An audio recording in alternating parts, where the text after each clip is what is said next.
Hello, and welcome to Midnight Affairs Tales. Your support means everything to us. We'd love to know, which geographical location are you joining from today? At home on the go, share with us below now. Let's dive into today's story. Chapter 1. The dress rehearsal. Jason's breath fogged up the church doors as he stepped inside. The cold outside hadn't prepared him for the chill waiting within. Everyone was already seated for the rehearsal. Melissa at the altar, laughing with Cole, his best man. Jason's stomach knotted. Something about their body language didn't sit right, but he shook it off. Not today. He searched the pews. No sign of Emily. "Where's my daughter?" he asked Melissa as he approached. Melissa didn't look up from her lipstick touch-up. "She's not coming." Jason blinked. "What do you mean she's not coming?" "I told her not to." She snapped her compact shut. "This is a wedding. It needs to look right." "She's my daughter," he said, voice low but shaking. Melissa finally met his eyes. "Exactly. Your daughter. Not ours. It's not her place here." "People talk, Jason." He stared at her. "Not her place? Are you hearing yourself?" "I'm thinking about the image we're presenting. A blended family doesn't scream fresh start." Her voice was smooth, rehearsed, like she'd practiced it in a mirror. Jason stepped back, hands clenched. Cole shifted awkwardly behind her, avoiding eye contact. Jason's mind spun. Emily had helped him pick out the tux. She made the playlist. She wanted to be here. Now she was banned, replaced by some fantasy of perfection Melissa was chasing. Jason looked around the room. Everyone was smiling. Toasts were being poured. But something was very, very wrong. If Melissa could cut Emily out this easily, what else was she capable of cutting? "Hey everyone, we've just hit 4,000 subscribers on Midnight Affairs Tales, and I couldn't be more grateful for your love and support. Your passion for deep, emotional, and shocking stories has helped build something truly special here. Now, I've quietly started a new channel. It's called Betrayal Stories Lab. It's a place where I'll share even more powerful stories, full of betrayal, unexpected twists, and unforgettable endings.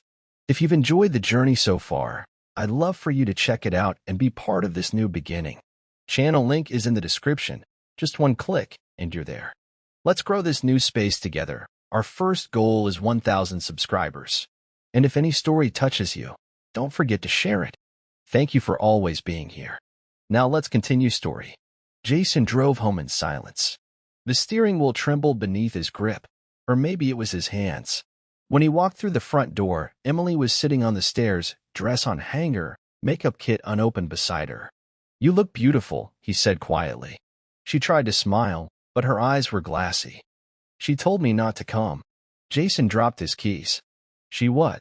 "She said it's not a good look to have me in photos. That it would make things complicated." Jason sat beside her. "You're my family. You come before everything." I thought she liked me." Emily's voice cracked, barely above a whisper. "She doesn't get to erase you," he said firmly. Emily nodded, swallowing hard. "I'm not gonna beg to be included. I'm not going. Don't make me." Jason wrapped his arms around her. "You don't have to, but I'll make this right." She pulled back, meeting his eyes. "You're still marrying her?" That question hit harder than he expected. "I don't know." For a moment, the house was quiet except for the ticking of the clock on the mantel. Each second pounded like a countdown. Jason stood, grabbed a blanket from the couch, and placed it gently around her shoulders. "Whatever happens," he said, "this isn't the end of our story." Emily didn't answer. But the look she gave him, it was the same one his late wife used to wear when she was quietly preparing for war. And suddenly, Jason wasn't sure who he needed to protect more, his daughter from Melissa, or himself from the truth he hadn't wanted to see. The wedding planner kept calling. Jason ignored every buzz. He sat in his car outside Cole's apartment, engine running, eyes locked on the building. He wasn't sure why he was there, just that something about last night's rehearsal hadn't let him sleep. Melissa's words echoed in his head. "Not our daughter. Not a good look." He picked up his phone, searched reverse number lookup. Found nothing. Switched apps. Opened her recent messages. One name came up more than it should. Cole. "Hey, you left your shirt here. You always calm me down. I hate how I have to fake everything with him." Jason's mouth went dry. He locked the screen. Sat back. Chest rising, falling too fast. He called Emily. Dad? Her voice came through sleepy but alert. You okay? Yeah. Why? Just checking. She paused. Are you okay? Jason couldn't answer. He looked up as a silhouette appeared at Cole's window. A figure. No, two. Melissa. Jason dropped the phone into his lap. He watched as she laughed at something, then disappeared from view. Curtains drawn. Back in the car, his jaw tightened. Cold sweat ran down his back. His daughter had been banned from the ceremony because of image.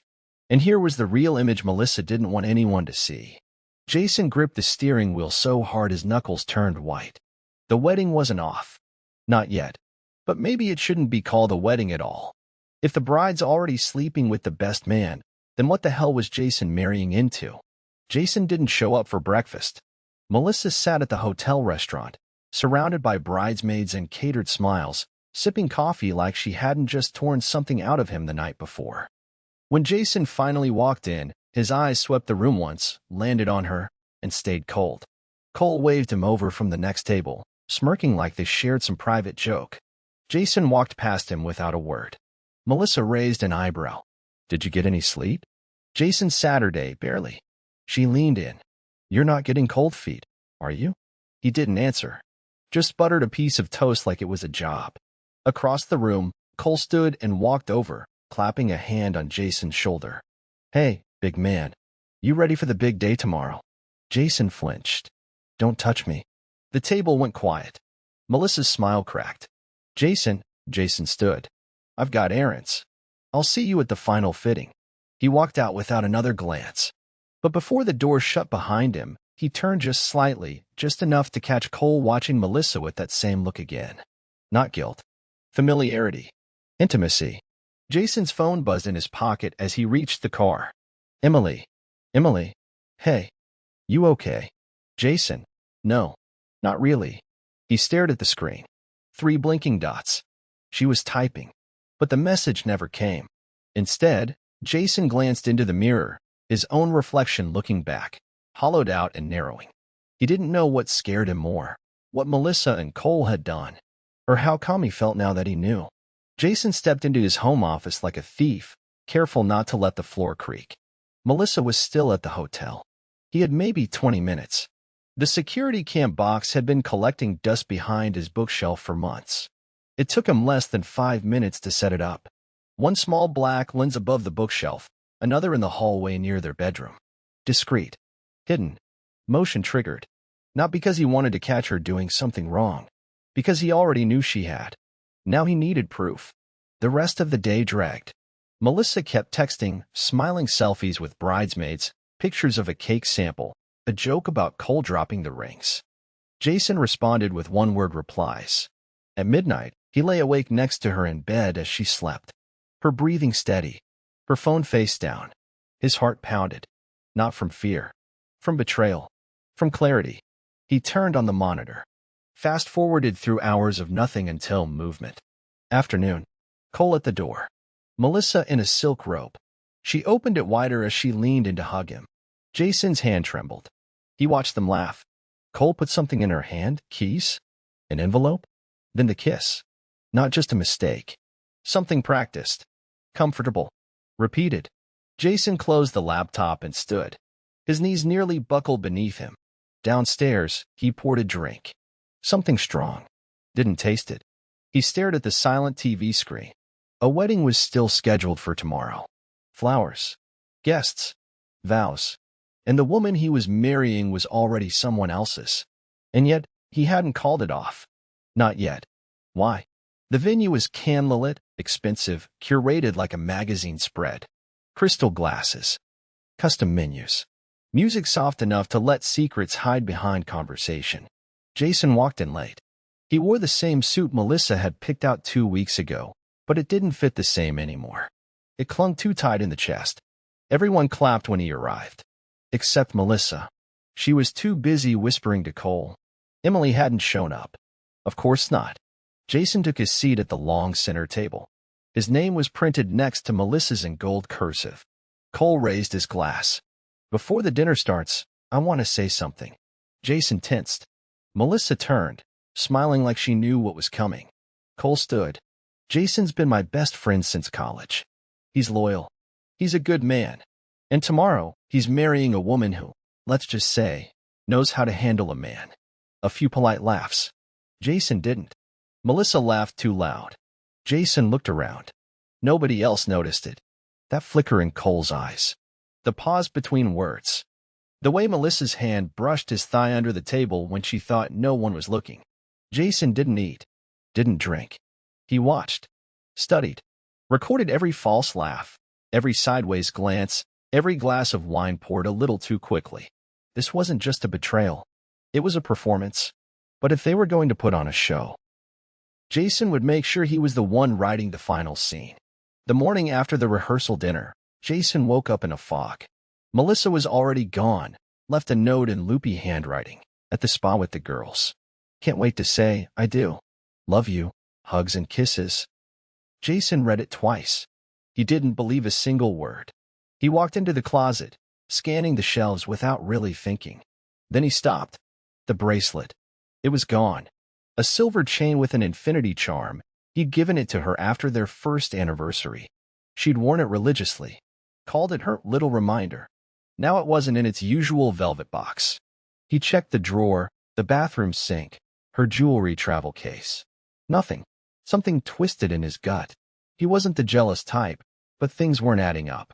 He remembered last night, Melissa brushing Cole's arm, whispering something that made him laugh, while Jason sat right there.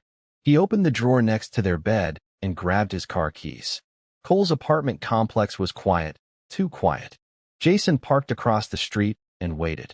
He didn't know what he was doing exactly, just that his instincts were dragging him forward. He spotted Cole's black Mercedes in the lot. Nobody else around. He got out, walked over slowly. The morning sun bounced off the windshield. Then he saw it, on the passenger seat. A silver bracelet with an infinity charm, twisted slightly, like it had been dropped in a rush. Jason froze. His lungs pulled tight. She gave it to him? Or did she forget to take it back? He stared at it for a full minute. His fingers twitched, his jaw locked. He could smash the window. Grab it. Scream. Instead, he walked back to his car, closed the door, and sat still for a long, heavy minute. Then he whispered, okay. And something cold and calculating began to settle inside him. Jason waited until Melissa was asleep that night before turning on the footage. The cameras had been running for less than 48 hours, but something told him to check.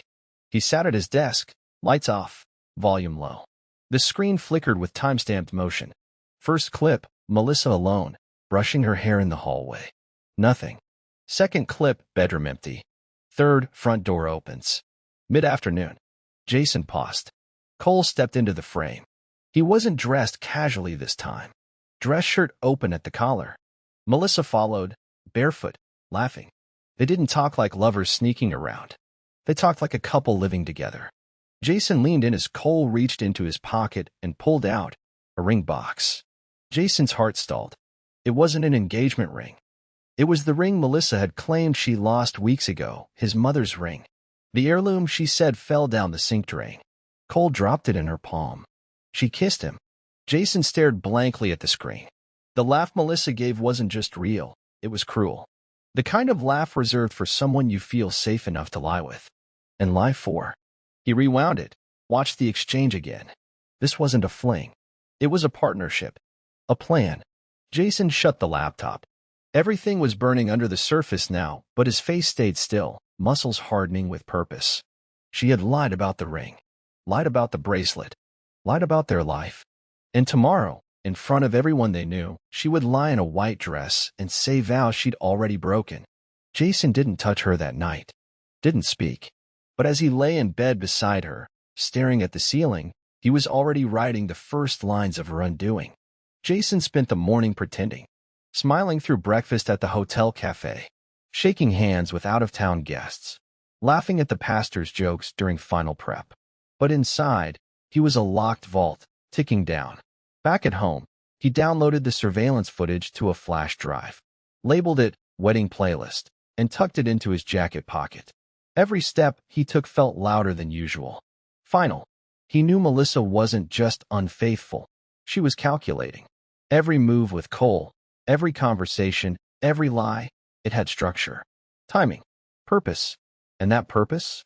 To walk down the aisle beside Jason, with Cole grinning from the front row, knowing the joke was on him. But the thing about pretending? Jason had learned quickly. He could play the long game too. He uploaded a second copy of the footage to a cloud folder titled, "If I Die, Play This." Sent it to his lawyer with no message. He wasn't paranoid. He was prepared. By afternoon, the house was quiet.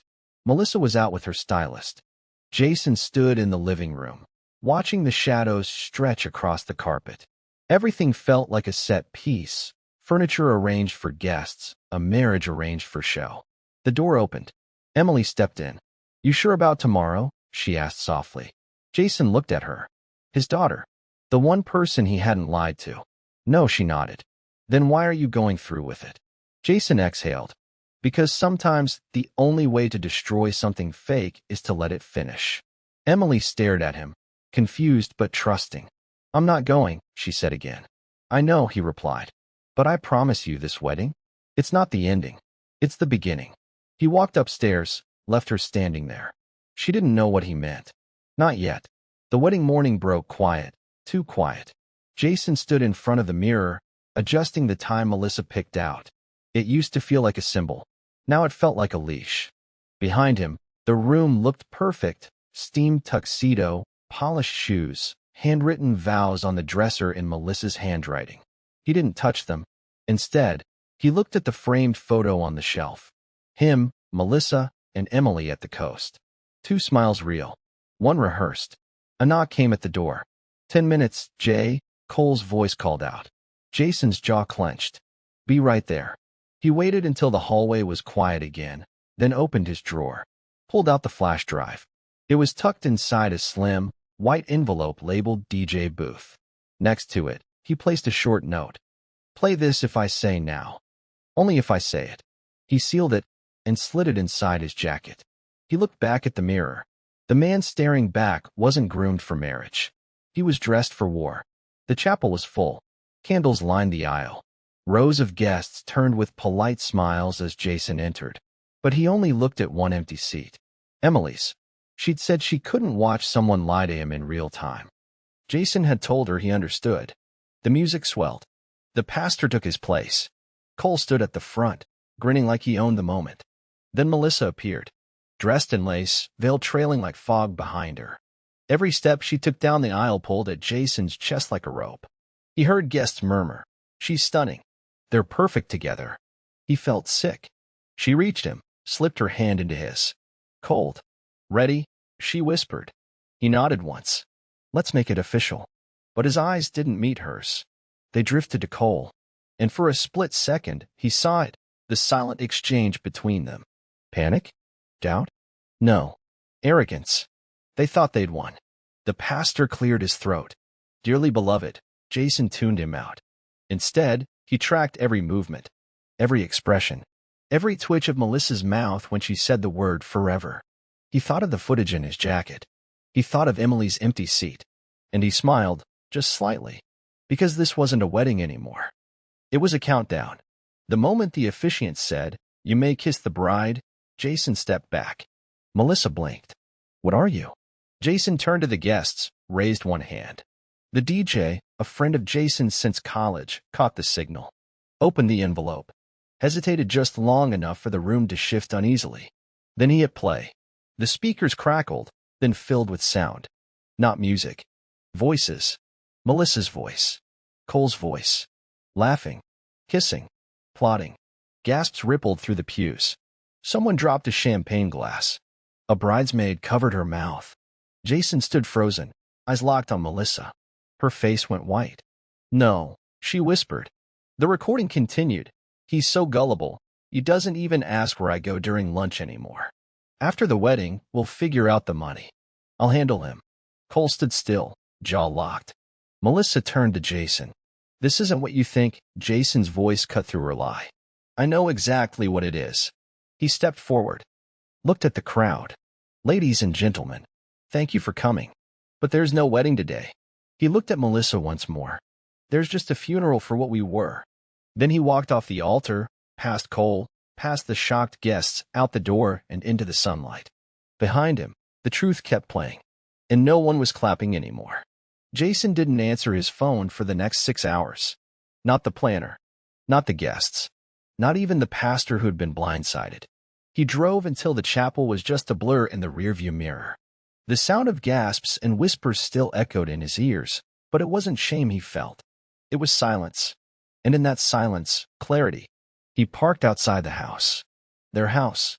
The one Melissa fought so hard to renovate like it was a page in a lifestyle magazine. Perfect on the outside, rotten underneath. He walked in. It smelled like fresh flowers and lemon polish. Too clean. Melissa had returned before him. She sat on the edge of their bed, still in her wedding dress, veil off, makeup streaked. A bottle of wine sat on the nightstand. Half gone.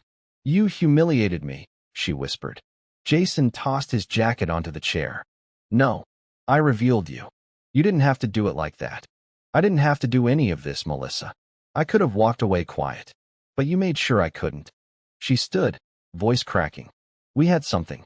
"Jason, please," he cut her off. "Was it during our anniversary? Or before that?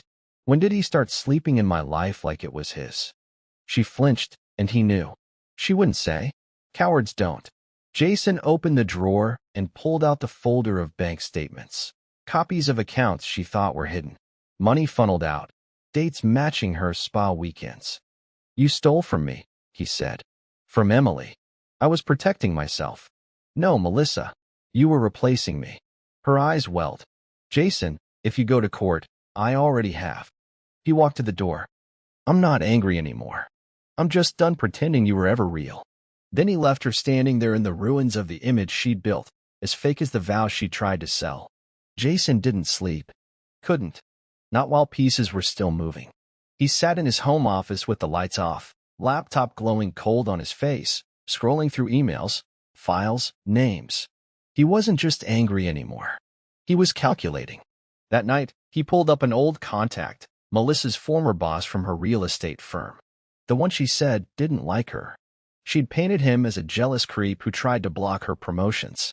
Jason remembered something off about that story, but at the time he defended her. Now, he wanted the full picture. He called. "Jason Hartley," the man answered. "Didn't expect your name again. I need to talk. Off the record." There was a pause. Then, "Meet me tomorrow morning." I never liked liars. At the cafe, the man didn't waste time. "Melissa used confidential access to client records," he said. "Flipped listings she wasn't allowed to touch. Got caught. I gave her a soft exit. Could have pressed charges." Jason's throat tightened. "She used that money to renovate my house. Our wedding." The man nodded. "She's good at image, I'll give her that. But underneath? She's a goddamn demolition team." Jason leaned back, absorbing it all. "Did you keep anything?" he asked. The man smiled coldly and slid a flash drive across the table. Everything she ever thought she deleted. Jason left with it in his pocket. Not just ammo, but proof. Not just betrayal, but a pattern. Melissa hadn't ruined one life. She'd made a habit of it. And now, he was going to put the whole playbook on display. Jason spent the next 2 days in legal silence. But behind the scenes, he was building a case with fire in his veins. The flash drive from Melissa's ex-boss wasn't just incriminating, it was damning. Forged signatures, unauthorized wire transfers, property manipulation. She wasn't a cheating wife. She was a financial predator. He sat with his lawyer, a quiet woman named Rebecca who didn't blink as she reviewed the files. "She's in trouble," she said. "She deserves worse," Jason replied. Rebecca glanced up. "How far do you want to go?" Jason's fingers tapped the table once. "All the way. I don't just want a divorce. I want her exposed. Fully." Later that night, Melissa showed up unannounced at the house. She wasn't crying this time.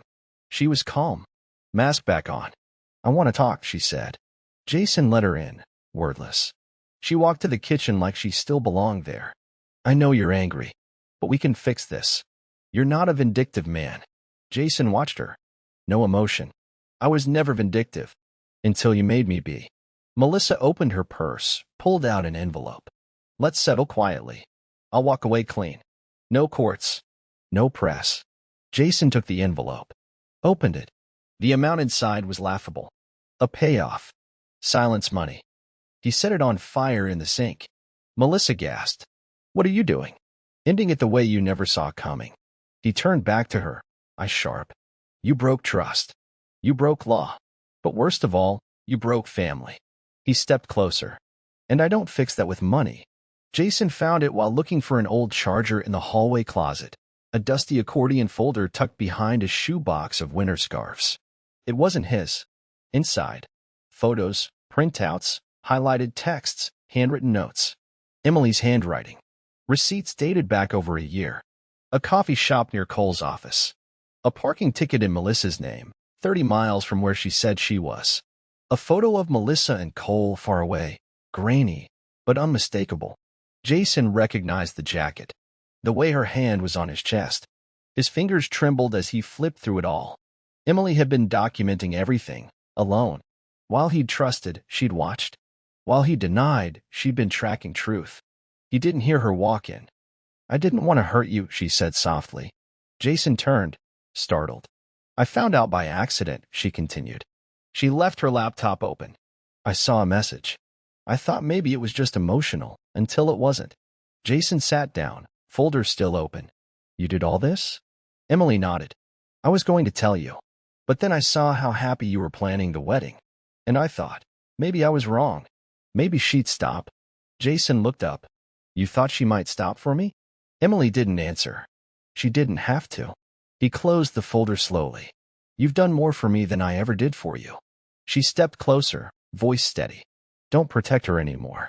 You already lost, Mom. Don't let Melissa steal what's left of us too. Jason nodded, chest tight. This wasn't just revenge anymore. It was restoration. And it started with honoring the daughter he'd almost overlooked in the name of blind loyalty. The silence between them broke over pizza. They sat at the kitchen island, the same one Melissa used to decorate with candles and faux decor that screamed perfection. Now it was just 2 paper plates, a soda bottle, and Emily sitting across from him in an oversized hoodie. Jason reached for a slice, then paused. Why didn't you tell me sooner? Emily kept her eyes on her plate. Because I didn't want to be the reason everything fell apart. You weren't. She looked up. But I am. And you know what? I'm done apologizing for it. I'm done being the quiet one while adults lie to each other like it's a sport. Jason sat back, processing her words. She wasn't his little girl anymore. She was sharper now, hardened by truth he hadn't prepared her for. I never stopped loving you, he said. I know, she said. But love's not enough when you're too blind to protect it. The words hit hard. Not cruel, just true. Jason stood and opened the drawer where he'd once kept the wedding bands. He pulled them out. 2 rings that were supposed to mean forever. One was smaller, daintier. The other, heavier, still shining. He dropped both into the trash. Emily watched, saying nothing. Then Jason said, It's time we stop fixing things that weren't meant to last. She nodded, stood up, and walked over. I got your back, she said. I know you're hurt, but you don't get to fall apart. You're the only real parent I've got. Jason pulled her into a hug. Not out of weakness, but resolve. He hadn't protected her before. He would now. Jason arrived at his lawyer's office just after sunrise. The morning sky was dull, gray, almost hesitant, like it knew what was about to happen. Rebecca was already at her desk. Calm, professional, razor sharp. I filed for divorce last night, she said. It'll land on Melissa's desk within 24 hours. Jason nodded. We're also submitting the full packet, the surveillance footage, the asset withdrawal records, and the real estate fraud evidence. She slid a thick file toward him. Once this goes public, Jason, it's going to be ugly. Are you ready for that? Jason didn't flinch.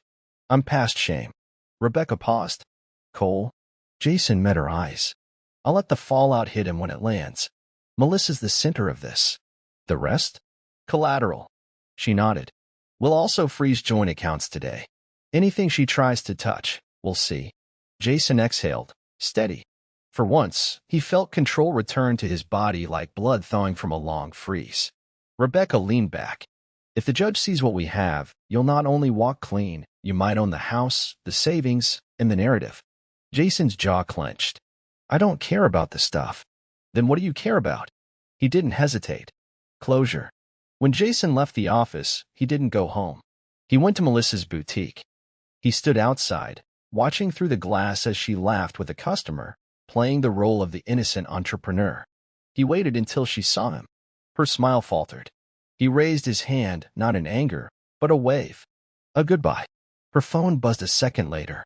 The divorce papers had landed, and the look on her face wasn't rage. It was fear. The photos hit Instagram before the dust even settled. Guests had posted filtered shots of the ceremony, the setup, the dress, even Jason's forced smile during the vows. None of them knew what was coming when they clicked upload. But by the next morning, a different kind of image began circulating. One photo, taken at the rehearsal dinner, showed Melissa and Cole in the background of a group shot, her hand resting too long on his leg. The way he leaned in too close. Someone zoomed in, cropped it, reposted it with a caption, "The bride and the best man," before the wedding. It caught fire. Reddit threads, group chats, even a local gossip blog. Suddenly, Jason's cold exit wasn't a mystery. It was a headline. Groom exposes cheating bride during ceremony. Plays affair audio over speakers. Jason didn't post anything. He didn't need to. The internet handled it for him. Melissa's business page lost hundreds of followers overnight.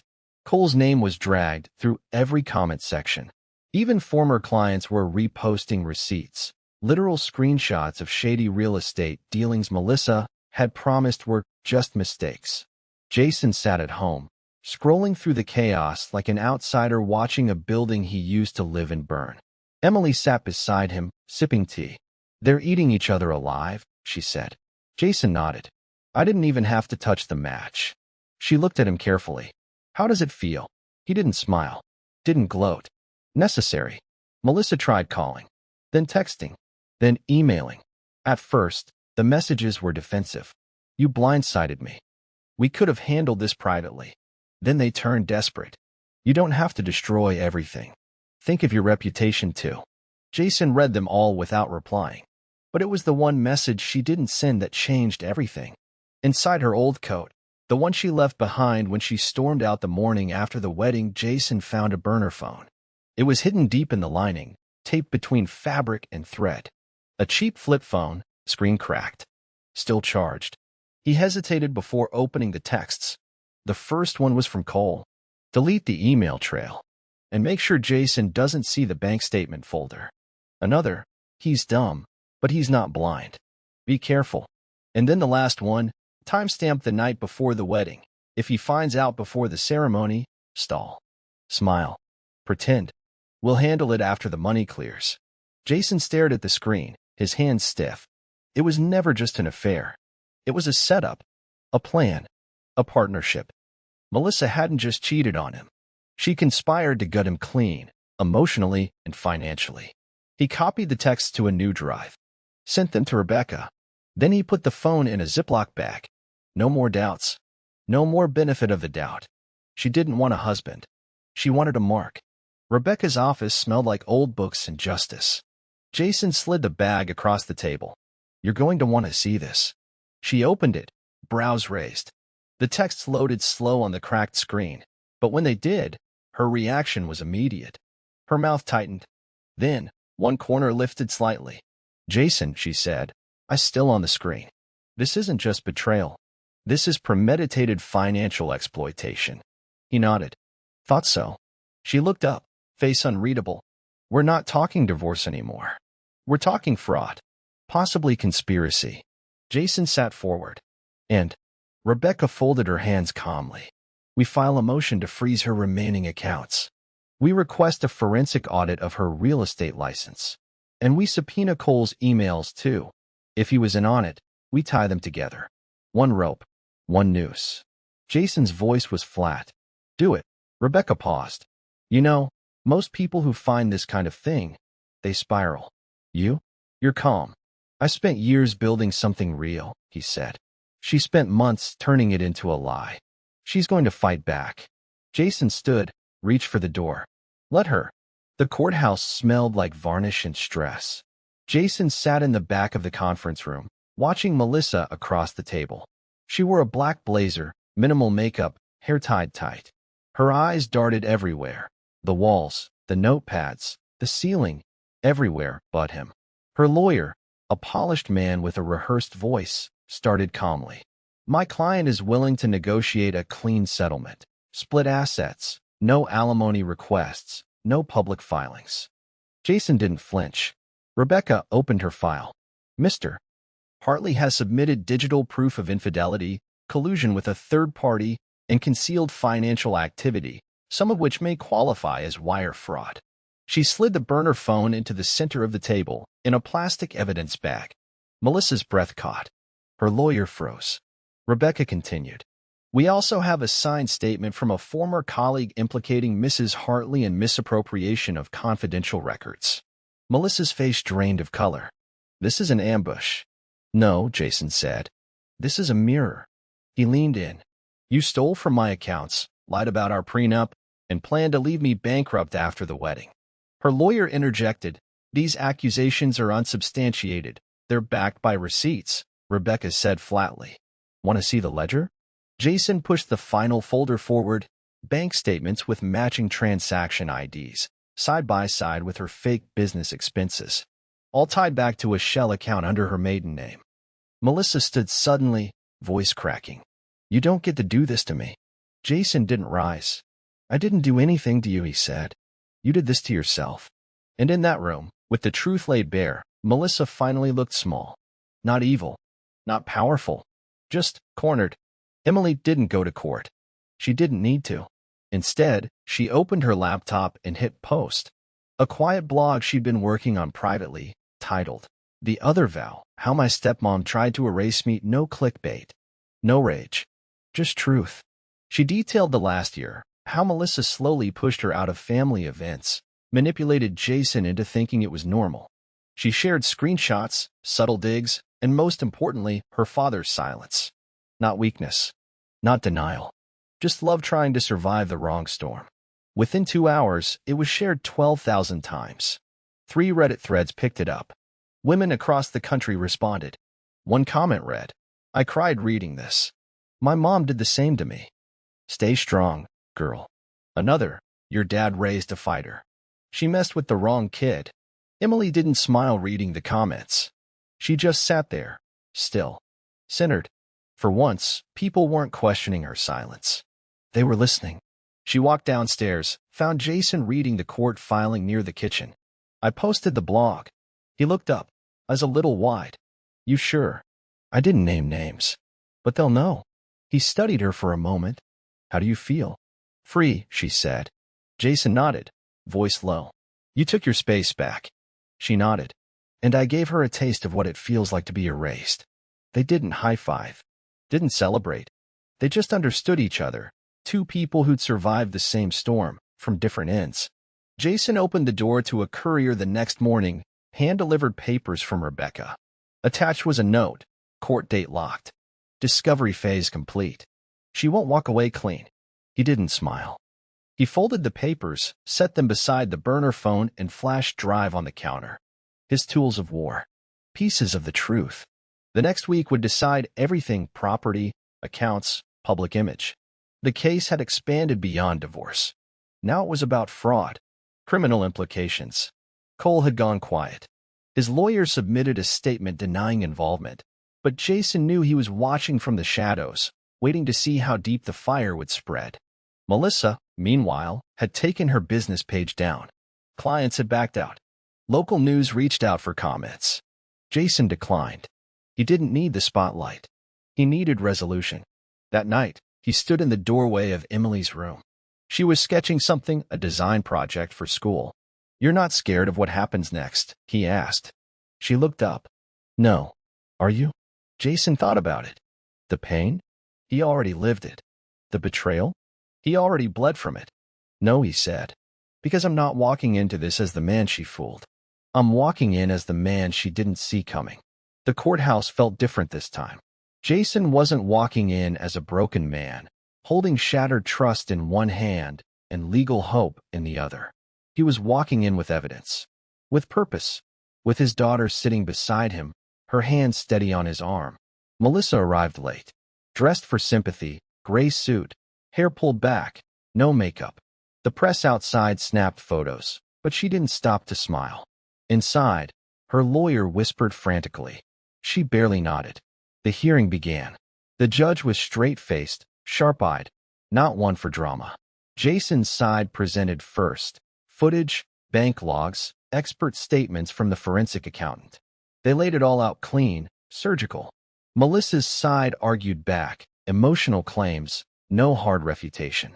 Mrs. Hartley denies knowing about the second account, her attorney claimed. Jason watched the judge's expression flicker. Just a second. He knew that look. Doubt. When the judge called recess, Jason stood outside on the steps, air cool against his skin. Emily joined him, arms crossed, scanning the crowd. They'll run this story, she said, nodding at the local reporter with a notepad. Jason didn't look at the cameras. I don't care if they do, he said. The only thing I care about is that the truth doesn't get buried under her perfume and practiced tears. Then his phone buzzed. One message. From an unknown number. You think Melissa was the only one lying? He froze. One sentence. No sender. But it was the fuse to a whole new explosion. Jason stared at the message. He texted back. Who is this? No reply. 15 minutes later, another message came through, this time with a photo. Cole. Slumped in his car. Lifeless. The timestamp in the corner read, just 2 hours ago. Jason's stomach dropped. That night, a call came from a detective. Cole had been found dead, one vehicle accident. Brake lines cut. No signs of struggle. No signs of theft. Just silence. The detective asked Jason a few questions. He answered them all, calmly, clearly. No, he hadn't spoken to Cole. No, he hadn't seen him since the wedding. No, he didn't know anyone who would want him dead. But in his chest, something heavy started to build. Not fear. Not guilt. Unease. He checked the texts again. The number had been deleted. Gone. Emily walked into the kitchen and saw his face. What's wrong? Jason looked up. Cole's dead. Her eyes widened. Wait. What? Brake failure. They're investigating. She took a breath. Do they think you? No, Jason said fast. But I got a message before it happened. Someone knew. Emily looked shaken. You think Melissa? Jason didn't answer. He didn't have to. 2 days later, an email arrived. Subject line, you're still invited. Attached, the funeral details. Cole's mother had sent it. She didn't know the truth. Just that Jason and Cole had been best friends once. Jason stared at it. A funeral. A new aisle. Another white room. And a chance to walk it, with someone who had every right to be there. Not as a guest, but as a symbol. Jason didn't sleep the night before the funeral. He replayed everything. The affair. The burner phone. The court hearing. The anonymous message. And now, a death that felt too convenient. Melissa had gone completely silent. Her social media was wiped. Her boutique closed for renovations. Her lawyer filed a motion to delay the next hearing due to emotional strain. Jason wasn't buying any of it. At 3:14 a.m., he got one last text from that same number. Ask her about the life insurance. He sat up, heart pounding. He didn't know Cole had life insurance. Why would that matter? Unless, he called Rebecca the next morning. Can you check if Melissa is listed as Cole's beneficiary on any policies? There was a long pause. Why? She asked. Because someone thinks she had more to gain than just cheating. That afternoon, as the clouds thickened over the church parking lot, Jason stood beside Emily. She wore a black coat, simple heels, hair tied up. She didn't cry. She didn't speak. But when he offered his arm, she took it. And together, they walked down the aisle, slow, steady, past rows of flowers, past strangers, past an empty casket they didn't cry for. At the front, Emily reached into her pocket, pulled out a single white rose. She laid it on the casket and whispered something only Jason could hear. She banned me from the wedding. Jason nodded. Now she can watch me at the funeral. Jason didn't speak much after the funeral. The moment with Emily at the casket had said everything. But inside, something had shifted again. He had walked away from betrayal. He had stood in the courtroom. But now this? Death? Insurance? That wasn't revenge anymore. That was something darker. The next day, Rebecca called. You're not going to like this, she said. Jason closed his eyes. Tell me anyway. She was listed. Primary beneficiary. $500,000. Jason didn't speak. Rebecca continued, voice sharp. Cole's policy updated 6 weeks ago. Melissa's name was added after their little business collaboration started. Do the police know? They're about to. Jason exhaled slowly. Do it. Later that night, Jason sat in his car outside the boutique. The windows were dark. A sign on the door read, closed until further notice. But her car was parked out front. He stayed there, engine off, watching. He didn't go inside. Didn't knock. He wasn't here to confront. He was here to witness the unraveling. And from where he sat, it had already started. The knock on Melissa's door came just after 7 a.m. She answered in a robe, hair messy, no makeup this time, just fear, raw and unfiltered. 2 plainclothes detectives. Calm. Professional. Melissa Hartley? She nodded. We need to ask you a few questions regarding the death of Cole Bennett. Her lips parted, but no words came. This isn't an arrest, the older detective said. Just a conversation. But we'd appreciate your cooperation. She nodded slowly. Let them in. Jason found out later that the questioning lasted over 2 hours. He didn't need to be there. The information came to him regardless. Melissa had stumbled over timelines. She denied knowing about the life insurance until shown documents with her signature. She claimed Cole had applied on his own, then admitted they'd talked about financial safety nets. The detectives didn't accuse her. Not yet. But they didn't leave quietly either. When they exited, Melissa followed them to the door and asked, Am I a suspect? One of them simply replied, Everyone's a subject until they're not. Jason sat across town, coffee going cold in front of him. Rebecca called again. They're building a file. No charges yet. But her name's now in every report. He nodded, even though she couldn't see it. Good, he said. But what he didn't say, what sat like stone in his throat, was this. He hadn't asked for death. But it might be the only thing that finally made her stop. Jason couldn't shake the feeling that something was still missing. The burner phone, the bank statements, the insurance, they painted the picture, but not the full one. Too many gaps. Too many pieces that didn't quite connect. So he went back to where it all began. The house. Their old bedroom. Melissa had only taken the essentials when she moved out. Everything else sat like a time capsule, her vanity, her closet, drawers half-packed, half-forgotten. Jason opened the top drawer of her nightstand. Jewelry. Receipts. An old Polaroid of her and Cole, smiling in front of a beach house Jason had never visited. Then he saw it. A notebook. He flipped it open. Not a diary. Not personal notes. Transactions. Timelines. Passwords. Names of buyers. Property flips. Payments listed under initials. It was a blueprint of her side business, one Jason never knew about. And buried near the back, one phrase stood out. CB gets his cut after wedding. $500K confirmed. Jason stared at it, his heart slow, steady until it dropped. She wasn't just planning to leave him. She was planning to cash out with Cole and disappear. The money. The fake vows. The timing. They hadn't just betrayed him emotionally. They were building an exit plan that Cole didn't live long enough to use. And now? She stood alone, holding secrets that could still bury her if Jason chose to hand them over. He closed the notebook. And this time, he didn't hesitate. He drove straight to the detective's office. Walked in, laid the notebook on the desk, and said, You'll want to read the last 10 pages. It took 48 hours after Jason handed over the notebook. Then the freeze order hit. Melissa was mid-call with her lawyer when her banking app refused to load. She tried the website. Locked out. Panic didn't set in slowly, it slammed into her. She dialed customer service, voice trembling as she recited security questions. But all they said was, We can't discuss your account at this time, ma'am. You'll need to speak with law enforcement. Melissa stood in her kitchen, bare feet on cold tile, phone shaking in her hand. She opened the cabinet for a bottle of wine, but her hands were trembling too badly to pour. The money was gone. Frozen. Out of reach. The same account she had used to funnel deposits, hide invoices, and prep for the post-Jason life she never got to live was now in the hands of the very people who could charge her. She ran to her laptop, opened Cole's folder. Gone. All access revoked. Jason had beaten her to it. The walls weren't closing in anymore. They had closed. and the only thing left to do was figure out how deep she was buried and how much of that grave she dug herself.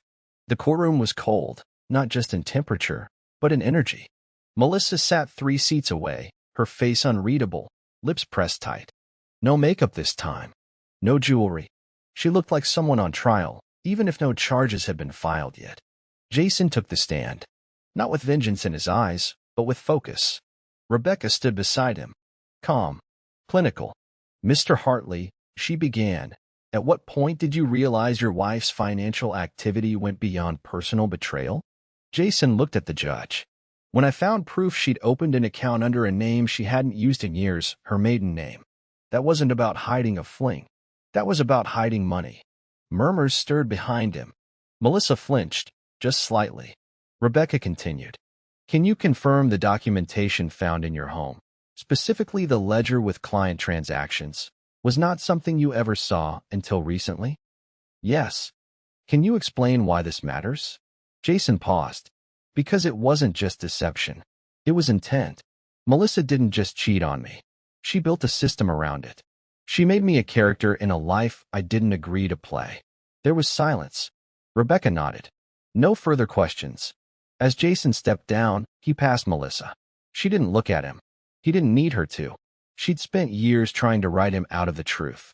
Now he was writing her into it, line by line, in front of the law. Jason and Emily sat outside the courthouse on the stone steps, the same spot where they'd shared coffee during the first hearing. But this time, there were no reporters swarming.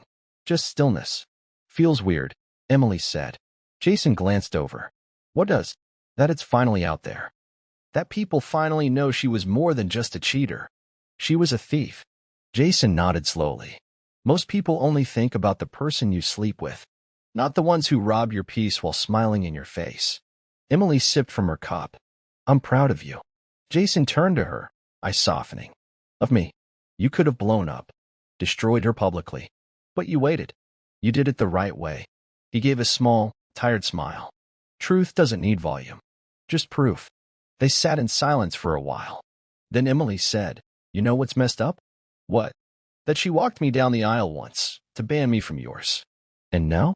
You walked me down one. Jason looked out at the steps. The long hallway they'd entered through, like an altar of reckoning. That was never her aisle to walk, he said. It was always yours. Emily leaned her head against his shoulder. For once, the silence wasn't heavy. It was earned. It was raining when Jason visited Cole's grave. No ceremony. No camera. No anger. Just closure. He wore no umbrella, no coat. Just jeans and a sweatshirt. Emily stayed in the car, letting him do this part alone. Jason stood over the fresh dirt, the name etched into polished stone. Cole Bennett, 1984 to 2025, he stared for a long while. Not in grief, but in acknowledgement. You were my brother once, he said quietly, and you died as a stranger.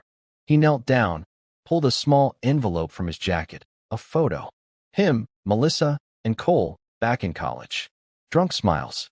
Real laughter. He dropped it into the grass. Whatever plan you two had, I hope it was worth it. He stood. But if you're watching this from wherever you are, she survived you. He turned to walk away. And I did too. Melissa sat in her rental condo alone, blinds shut, suitcase untouched by the door. The knock came at 7:26 p.m. Not police. A process server. A white envelope. Inside, criminal summons. Fraud. Wire manipulation. Tax evasion. All stemming from evidence provided by Jason and the forensic team Rebecca pulled together. The ledger. The bank accounts. The phone. Melissa's hands trembled as she read it. The empire she built on deception wasn't just crumbling, it was imploding. She picked up her phone, opened a blank message to Jason. Typed, Are you really doing this to me? Then deleted it. He wasn't doing this to her. He was finally doing something for himself. Melissa dropped the phone. Her eyes scanned the room, bare, impersonal. A mirror of what she'd become. She never planned to lose it all. But when you bet on betrayal, eventually, the house takes everything back. Jason found the vows the day he was cleaning the attic. A dusty box marked wedding prep. Inside, her handwritten vows, folded neatly, untouched since that morning. He unfolded them slowly, reading the lines in silence. You brought peace to my chaos. You made me believe in forever again. I promise to never lie to you, to always choose truth. He laughed once. A dry, bitter sound. Then he turned the page over. Blank. No second page. Like she ran out of words once the lies began. He lit the fireplace, stared at the flames for a few seconds, then tossed the paper in. The fire took it instantly. He didn't need to carry her words anymore. They were never real. Later that night, he stood outside with Emily, watching the stars. She nudged him. What are you thinking about? He smiled. Nothing. No dramatic monologue? No broken man moment? Jason shook his head. Nope. Just fresh air. And freedom. She laughed. You're healing. Feels weird, doesn't it? She nudged him again. It looks good on you. In the drawer where Melissa used to keep her jewelry, Jason found a stack of envelopes. Unsent letters. Most were addressed to Cole. Some to Jason. He sat down. Read a few. One line stood out. Sometimes I look at him and wish I could tell him I was never enough. Another, if I had met Cole first, none of this would be happening. Jason folded the letter slowly. He didn't feel hurt. Just confirmed. She had never been confused. She had been planning. For months. Maybe years. He took out a pen and wrote one line of his own. You were right. You weren't enough. But I was. Then he folded that page, slid it into a blank envelope, and left it where the others sat. Not for her. For closure. Some things don't need to be mailed. Some things just need to be said, even if no one hears them. The morning of Melissa's arraignment was sharp with wind. Jason didn't attend. He didn't need to. But Rebecca called him that afternoon. She pled not guilty. Of course. Jason leaned back in his chair. Let her. She's claiming she didn't act alone. Trying to shift it toward Cole. He's not here to defend himself. Exactly. Jason exhaled. How bad will it get? Rebecca paused. That depends. She's going to try to drag you into the mud. If you push for a civil case, she'll go public. Jason thought for a long moment. Then, let her talk. I have nothing to hide. Rebecca smiled faintly on the other end. Then you're already ahead. Jason looked around his home, quiet, real, undisturbed. No more hidden cameras. No more secrets. Everything was out. Every lie exposed. Every scar visible. And still, he'd never felt cleaner. The key had been sitting in Jason's old desk drawer since the day he moved in. He almost forgot it existed. Safe deposit box 113. A joint box he and Melissa had opened years ago, back when trust wasn't a question and secrets weren't currency. He drove to the bank, signed in, walked down the sterile hallway with the manager, and unlocked the metal drawer. Inside, a red folder, 2 memory cards, and a sealed envelope with Melissa's handwriting. In case everything falls apart, Jason took a slow breath and opened the envelope. Inside, a single line. If you're reading this, I guess you finally figured it out. No apology. No explanation. Just confirmation. The memory cards held photos. Some of them were of Cole and Melissa in places Jason had never even known they visited. Vacations booked behind his back. Hotels logged under fake names. Receipts. Hotel invoices. Plane tickets. More fuel for the fire. He didn't bring them home. He handed them directly to the detective assigned to Melissa's fraud case. That night, Jason poured himself a drink. Not to numb the moment, but to honor it. The last secret she thought was buried? Now it belonged to the truth. The university auditorium was quiet, packed, and humming with whispers. Emily was one of the last student speakers for the senior showcase, chosen to present her thesis project. Jason sat in the 4th row. He hadn't seen her nervous in a while, but backstage, she was pacing. Think they'll get it? She asked. Jason nodded. They'll feel it. That's enough. Her project flashed on the screen. Erasure. A visual design exhibit inspired by identity, manipulation, and rebuilding self-worth after betrayal. Screens showed digital art she created, silhouettes of a woman fading into static, only for another figure to emerge from behind her. No names were said, but the message was clear. Her words echoed in the dark room. Sometimes you're not just hurt. You're rewritten. And if you don't fight for your place in your own story, someone else will take the pen. When she walked off stage, the audience was silent. Then the applause started, not polite, Real. Long, heavy. Jason stood with them, not just as her father, but as someone who knew exactly what it meant to fight for your name and win it back. Melissa's sentencing hearing wasn't dramatic.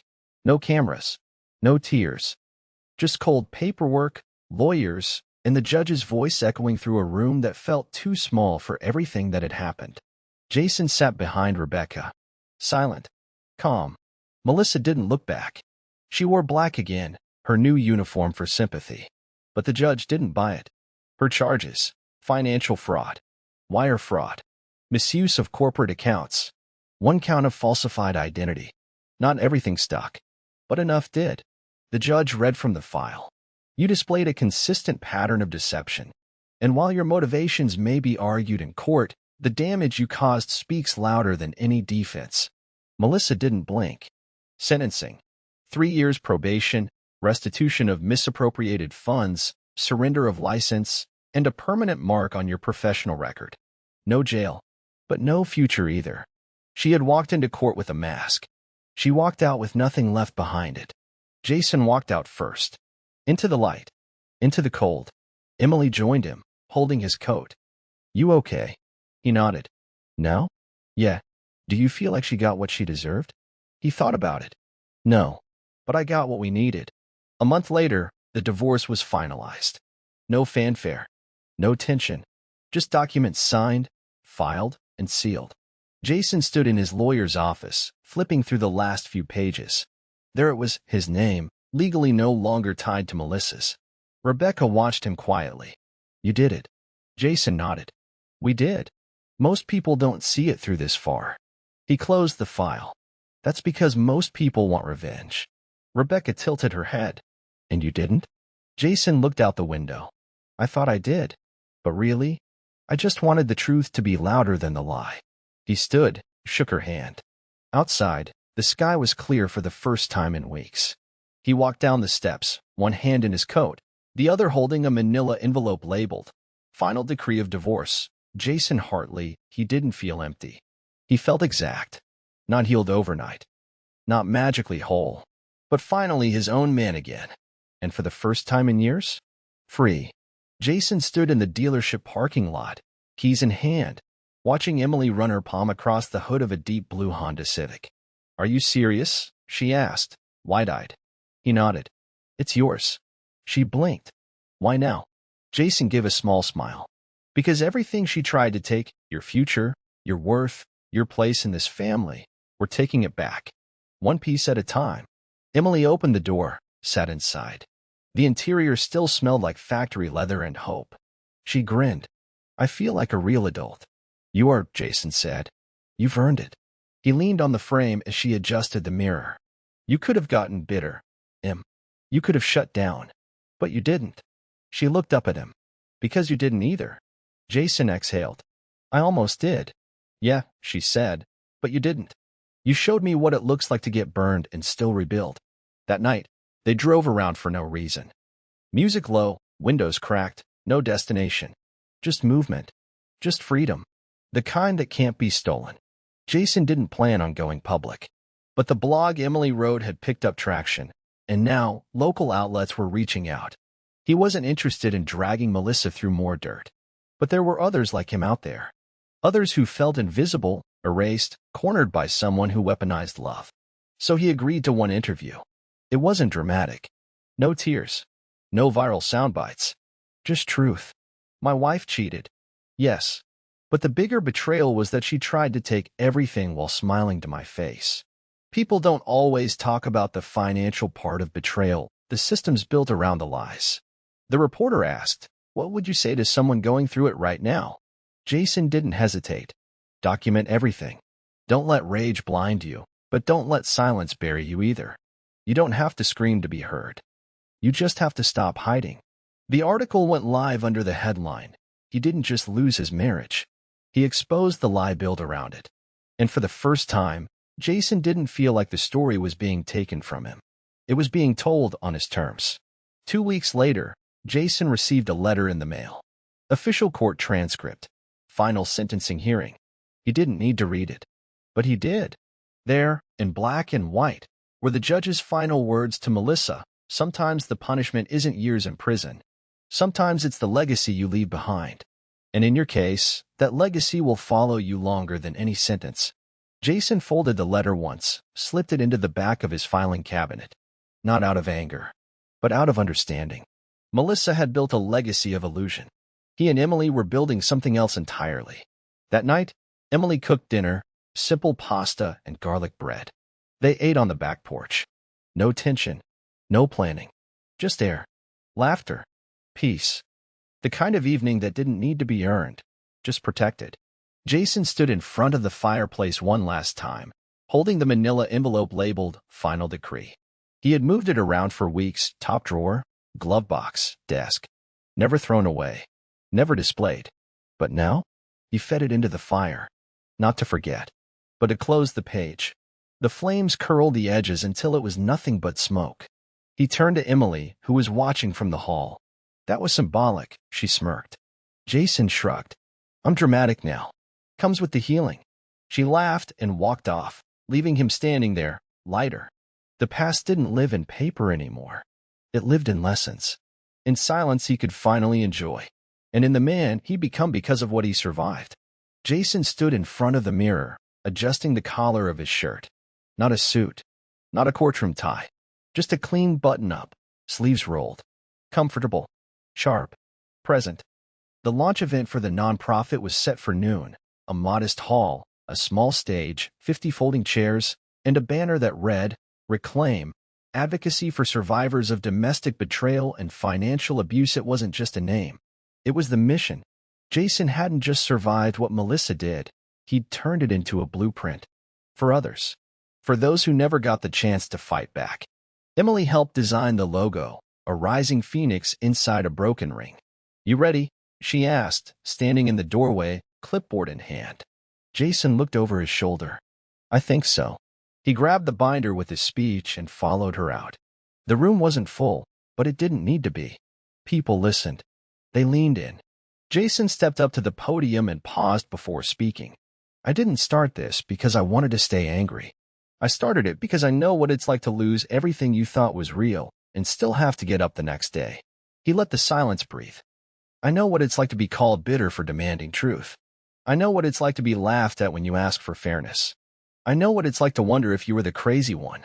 He looked at the crowd, eyes locked on him. And I know what it means to finally realize you're not. Applause wasn't loud, but it was real.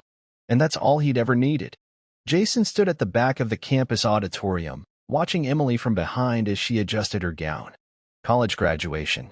He remembered holding her hand when she couldn't sleep as a child, braiding her hair on the first day of middle school, driving her to therapy the year after her mom died. He'd seen her fall apart, and now he was watching her become whole. I still think it's weird you cried more when I got my car than now, she joked, glancing back at him. Jason laughed. I'm saving my tears for when you move out. You already said that last week. I meant it more today. They smiled. Then the music started. Pomp and circumstance filled the room as graduates began walking down the aisle. Jason held out his arm. Emily didn't hesitate. She looped her arm through his, chin high, eyes shining. This wasn't a wedding aisle, but it was an aisle she had earned. The kind of aisle no one could ban her from. No one could erase her from. No one could rewrite. As they walked down, people stood. Cameras clicked. But Jason didn't notice any of that. He only saw her. Whole. Strong. Unapologetically hers.